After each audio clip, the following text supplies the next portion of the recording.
सबसे पहले तो आपका परिचय जानना चाहूँगा। ऋषिपाल अंबावता, राष्ट्रीय अध्यक्ष भारतीय किसान यूनियन। आज देखा जाए तो तमाम किसान जो है भारत के कोने कोने से यहाँ जंतर मंतर पर इकट्ठा हुए, कौन सी ऐसी प्रमुख मांगे जिनको लेके आ रही है? नहीं, मैं किसानों को आने कहाँ दिया। अभी 10,000 किसान बॉर्डर पे रोक रखे हैं, बसें रोक रखी हैं, आने नहीं दे रहा, लोगों को परेशान कर रहे हैं, भटका रखे, कोई इधर कोई इधर। सही मैं ये कह रहा हूँ, अगर ये आने दे तो यहाँ 50,000 किसान है, दिल्ली में चारों तरफ भटका रखा है। लेकिन मांग हमारी वही है, MSP की है, गारंटी होनी चाहिए, उस पर कानून बने, किसान आयोग का गठन हो, और एक ये अग्निवीर इसको खत्म करें, अग्निपथ जो इन्होंने चलाई है। किसानों के जो है जो कमर्शियल मीटर लगाए गए हैं वो भी एक प्रमुख मांगे, वो भी मांगे हैं, वो भी मांग रहे हैं। उसमें है ज्ञापन में राष्ट्रपति को 4 बजे ज्ञापन देना है। और आज जो खेल हो रहा है, मैं तो ये कह रहा हूँ कि जब जब मोदी डरता है पुलिस को आगे करता है।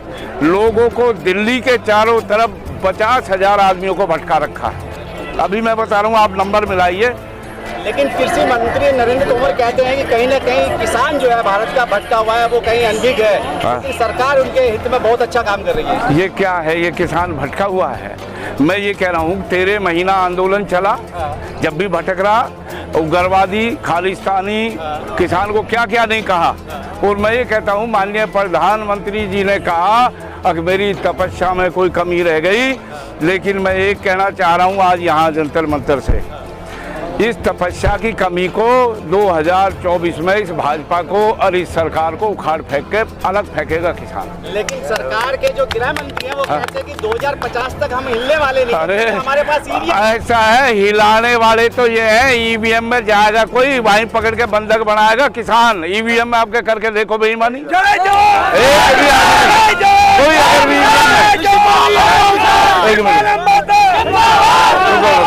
ये है। आप देखिए, ये सरकार सिर्फ और सिर्फ पूंजीपतियों के लिए काम कर रही है। किस तरीके से कर रही है? क्या ऐसा? आप अडानी अंबानी करोड़ों कर्जा माफ, और देश की रेल वेल जेल सब बेच खाई इन्होंने। और आज सच्चाई में ये है, अब किसान की जमीन को भी जबरदस्ती छीनने का काम, डाका डालने का काम ये सरकार कर रही है। और हमने ये तय किया है, आज यहाँ हम दस्तक देने के लिए आए हैं, और 2 अक्टूबर को पूरे देश में यहाँ हिंदुस्तान में किसान इकट्ठा होगा। आपके बड़े नेता राकेश टिकैत जैसे गिरफ्तार कर लिए जाते हैं, उनको डिटेन कर लिया जाता है, तो आपकी बात सरकार तक जाएगी कैसे फिर? देखिए, मैं राकेश टिकैत के बारे में कुछ नहीं बोलना चाहता। राकेश टिकैत है, ये SKM अराजनीतिक है। जो आज ये राकेश टिकैत का धरना नहीं है, ये अराजनीतिक है, SKM। और बात नहीं, फाड़ नहीं है, वो अपना काम कर रहा है, हम अपना काम कर रहे हैं, ये कुछ ऐसा नहीं है। लेकिन किसान इस सरकार को लड़ने के लिए सब एक है। लेकिन देश का किसान ये कहता है, चाहे वो हिंदू हो, मुस्लिम हो, सिख हो, ईसाई हो, जैन हो, पारसी हो, अगर वो किसान है वो किसान ही है, वो किसान। उसमें कोई संगठन की बात नहीं है। तो आप एक मत की बात करें ना। नहीं, मैं ये कह रहा हूँ कि हिंदू है या मुसलमान है, फिर ये हिंदुस्तान पाकिस्तान हिंदू मुसलमान ये सरकार क्यों करती है? सरकार कर रही है ना। क्यों करती है? ये किसानों में बंटवारा क्यों कर रहे हैं फिर? किसान का बंटवारा नहीं है। किसान को मैं आज भी कह रहा हूँ, अब सब एकजुट होकर लड़ाई लड़ेंगे, इस भ्रष्टाचारी सरकार को उखाड़ फेंकने का प्रण लेने आए हैं आज जंतर मंतर। अगर वोट की चोट की बात की जाए 2024 का चुनाव सर पे है, क्या कहेंगे इसको लेके? वोट की चोट ऐसी मारेंगे, ना मोदी रहेगा ना अमित शाह रहेगा, किसान का बेटा इस गद्दी पे रहेगा।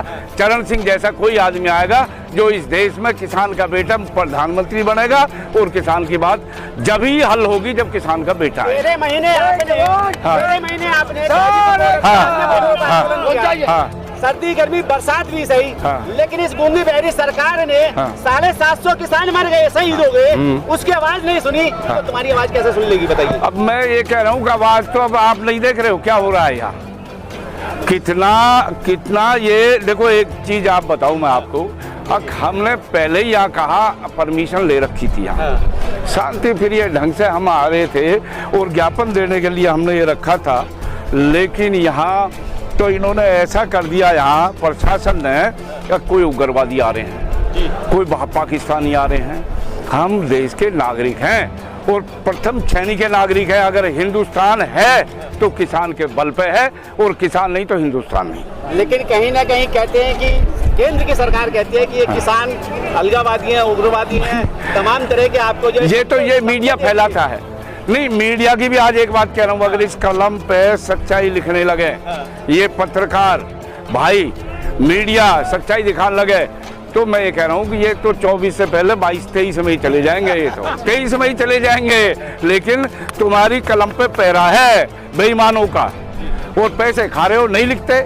लेकिन हमने ये तय करा है, अब ईवीएम आओ या कोई भी आओ, अब क्या किसान लाठी लेके पहरा देगा भाई।